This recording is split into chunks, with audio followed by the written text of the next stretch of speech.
Success ಯಾರಿಗೆ ಬೇಡಪ್ಪ ಜೀವನದಲ್ಲಿ? ಎಲ್ಲರಿಗೂ ಯಶಸ್ಸು ಬೇಕು.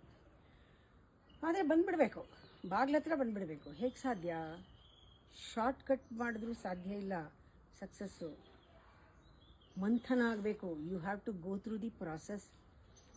ಮೆಟೀರಿಯಲ್ ಸಕ್ಸಸ್ ಇರ್ಬೋದು, ಸ್ಪಿರಿಚುವಲ್ ಸಕ್ಸಸ್ ಇರ್ಬೋದು, ಇದು ರಿಲೇಷನ್ಶಿಪ್ ಸಕ್ಸಸ್ ಇರ್ಬೋದು. ಯಾವುದೇ ಯಶಸ್ಸು ನೀವು ಬೇಕಾದ್ರೂ ನೀವು ಅದರೊಳಗೆ ಹೋಗಬೇಕು, ಅನುಭವ ಪಡಿಬೇಕು, ಮಂಥನ ಆಗಬೇಕು. ಸಡನ್ನಾಗಿ ಆಗೋದಲ್ಲ ಅದು. ಪೋಲ್ ಸ್ಟಾರ್ ಅಂತೀವಿ, ಇನ್ನೊಂದು ಧೂಮಕೇತು ಅಂತೀವಿ.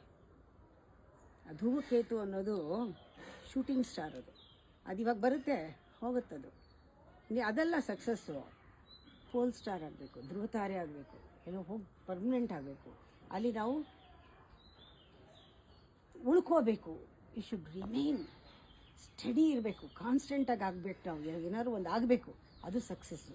ಸುಮ್ಮನೆ ಕ್ರ್ಯಾಶ್ ಕೋರ್ಸ್ ಮಾಡೋದು, ಫಾಸ್ಟಿಂಗ್ ಮಾಡೋದು, ಒಂದು 10 kg ಇಳಿಯೋದು, ಮತ್ತು 15 kg ಜಾಸ್ತಿ ಆಗೋದು, ಊಟ ಬಿಡೋದು, ಸಣ್ಣ ಆಗೋದು, ಮತ್ತು ಕಾಯಿಲೆ ಬರೋದು, ಇದೆಲ್ಲ ಅಲ್ಲ ಸಕ್ಸಸ್ಸು.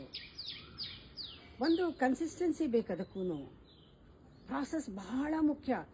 ಅಲ್ಲಿ ಸೋಂಬೇರಿತನ ಪಡಲೇಬಾರ್ದು. ಪ್ರತಿ ಸ್ಟೆಪ್ಪೂ ನಾವು ಮಂಥನ ಮಾಡಿಕೊಂಡು ಹೋದರೆ ಆ ಬೆಳವಣಿಗೆ ಒಳಗೇನೆ ಒಂದು ಬಹಳ ದೊಡ್ಡ ಬೆಳವಣಿಗೆಯಲ್ಲಿ ಆಳದಲ್ಲಿ